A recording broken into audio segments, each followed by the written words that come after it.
Well, hey there, it's PD, and I've got an unboxing. I already opened it. Unboxing from Lectric FX. That's just like the word electric minus the E. Lectric FX has sent me this PCB. Oh, this is so cool. I've got to tell you, we're going to go over to Lectric FX. I keep wanting to say electric. We're going to go over to Lectric and take a look at everything they have going on over there. But first, I want to let you know this is where it's at. My pedigree, my experience going down the road of building your own guitar pedals is a long, sordid story. And I came to the realization that I didn't enjoy this hobby when there was so many variables and when I would build stuff and it didn't work. I only like this hobby when I build stuff and it works. It's like it's enough kind of stuff to remember and to have mental lists or sheet paper lists.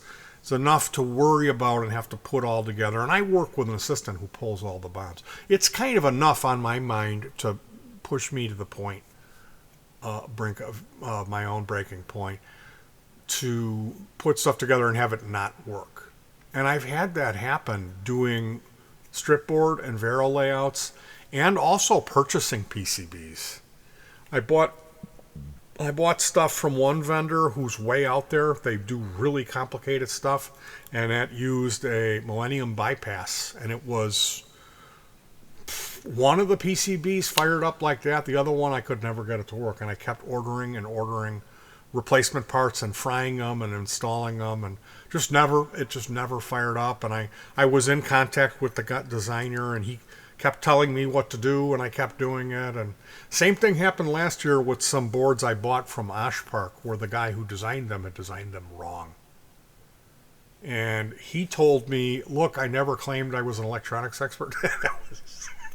I'm like, well, you call yourself Quantum Effects. Anyway, they wouldn't refund my money, so I'm here to recommend this Lectric FX. This is a quality PCB. Like when you look at the printing of the ink, I'm shining a flashlight right in the camera. When you look at the printing, it's really well printed. It's quality workmanship and materials, and these layouts are tested. They're guaranteed to work. Like this one says version 1.1. I'd be a little nervous if it was version 1.18. You know what I mean? So this is their STFU Shut the Funk Up, it's a noise gate. And typically I really like playing with a noise gate. I like having mine first in the chain, and I don't like anything fancy. I really don't. I don't like the ones that have 4 jacks on them. I just like in and out noise gate with one knob. That's all I need. So let's take a look over at Lectric FX, and it's reduced from $9 to $6. It's got an opto isolator, so that's the only kind of goofy part. Other than that, it's a simple project based on the DOD 230. There is a trimmer to adjust the levels, and you should put it first in your signal chain. It uses TLO72 LM358, 2N3904 transistor, and then there's this Vactril. Now there is a 25K trimmer, 500K pot, but if you roll your own Vactril, which is a green LED and then a CDS cell, I've got a bunch of bulk Vactrils that I measure and pick out for projects. Or for this one, I may very well just roll my own. What I will do, I will use some sockets, and that way, if going through my process of experimenting and I'm not happy with my results of what I have here, I can just order that Vactril. They're between $5 and $10 for the actual part. But the main thing that I'm trying to sell you on Lectric FX and on this particular PCB is because there does not exist. This is the only one that they sell that I could find on the internet. And I've looked and looked. If you go back on the forums, you'll see Pink Jimmy Photon commenting way back in like 2012 that he was looking into this, and he ended up he just went down to his local Guitar Center and found a used Boss noise gate for $40, which is what I did too, because at the time either I overlooked this or I didn't see it, but the only other project that you'll find where you can purchase a circuit board and build your own noise gate is not the DOD 230, it's the MXR. And if you read the build reports on the MXR, a lot of people have a real hard time getting it to work. And a bit about me, I herniated some discs, and I take I take morphine. So I'm in a lot of pain. And what that means is, if I'm hunched over a soldering iron for an hour building this, I don't want to spend another 4 hours troubleshooting it, because at that hour mark, my body is shut down, and I'm unable to go through another 4 hours hunched over this thing, squinting, scratching my head, pissing and moaning because it's not working.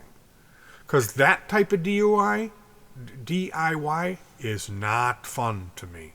Neither is a DUI. I don't drink and drive, kids. So let's take a look over at. Do you want me to really try to really sell you on this MXR versus the Lectric? I think you can just take my word for it. Look at how simple this circuit is. The MXR is a completely different circuit, and it does not use a Vactrol. So it's a bigger, more complicated circuit, and you have to go through your components and perfectly match a pair of transistors.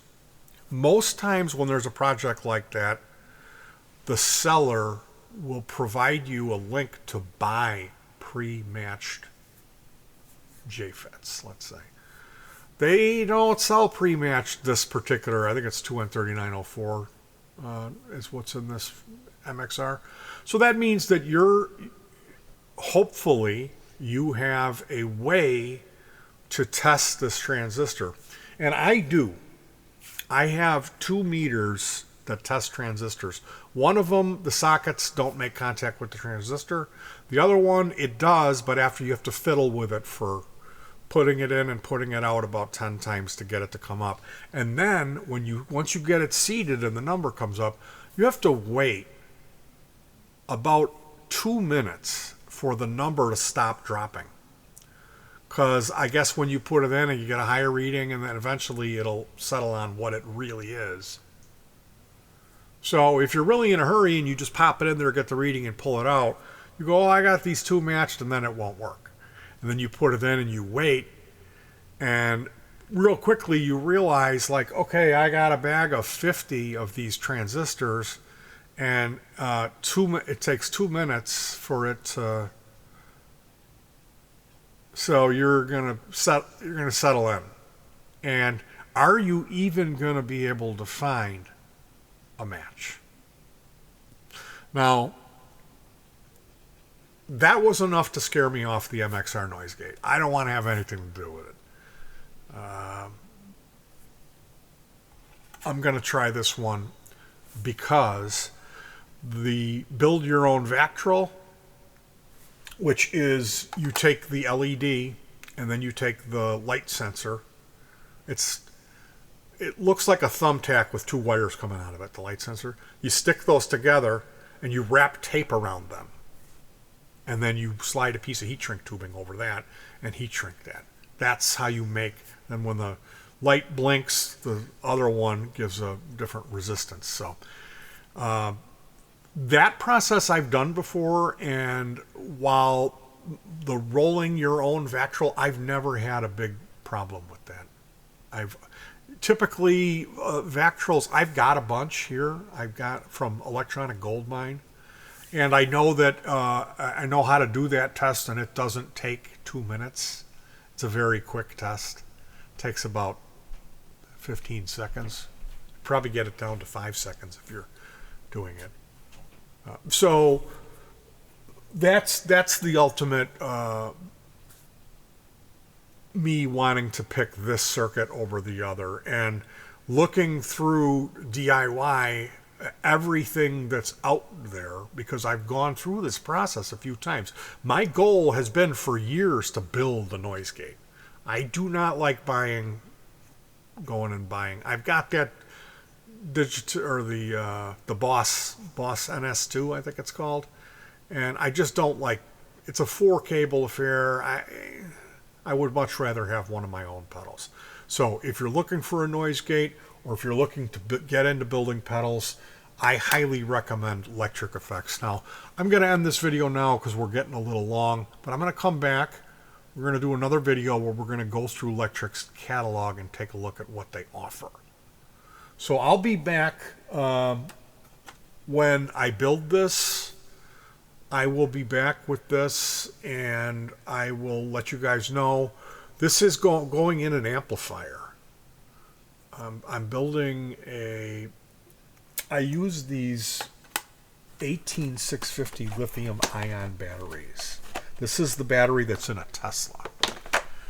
So this is what the battery looks like, and this amplifier will have 15 of these batteries in there because it's going to have a 100-watt Class D amp module. So 12 of the batteries will be 2 sets of 6 to double the milliamp capability, or how long the amp will run before draining the battery. 24 volts, and then there'll be another set of 3 batteries that are going to run the preamp, the noise gate, and I think I'm going to put a buffer. I like having a buffer at the beginning, right off the input jack, just a little Klon buffer, TLO71, single op amp. So that's what this amp is. That's what this noise gate is. It's going to be. It's not going in a pedal chassis. It's going in an amp. And the reason I'm going to have a noise gate in the amp is the preamp that I'm using is a Marshall Super Lead simulator, and I plan on turning the gain on that way up. And when you, especially with single coils, if you turn the gain all the way up, it's not going to be so quiet. So I figure better safe than sorry. Go ahead and put a noise gate in it. Then I looked into the noise gate thing. I'm thinking somebody has to have come out with a noise gate project on PCB. And sure enough, they did, and it's Lectric FX. So a huge double thumbs up to that company. Their prices are good. They run sales, and they offer stuff that I've never seen other companies that make PCBs. So if you are unaware of Lectric FX, you're going to want to tune into my next video where I go through and show what they have to offer, because they have some really cool stuff that isn't available anywhere else. All right, you guys, I hope you give them some love. Let them know Petey sent you. And I hope you'll return to check out this amplifier that we're going to be building here. I'm going to be using it all summer. So when you see video of me outdoors in a pavilion with my lovely wife playing bass, we're going to be doing these remote music days that we do. That center channel amp, I do a wet dry wet rig where I use a multi-effector with a cabinet simulator going through the PA, but then there's main guitar center channel amp where all the tone comes from. That's going to be this runoff groove Thunderbird Marshall Super Lead preamp, and it's going to be reined in. It's going to be virtually silent thanks to the STFU PCB from lectricfx.com. Sounds good? All right, you guys. I'll see you soon, and peace.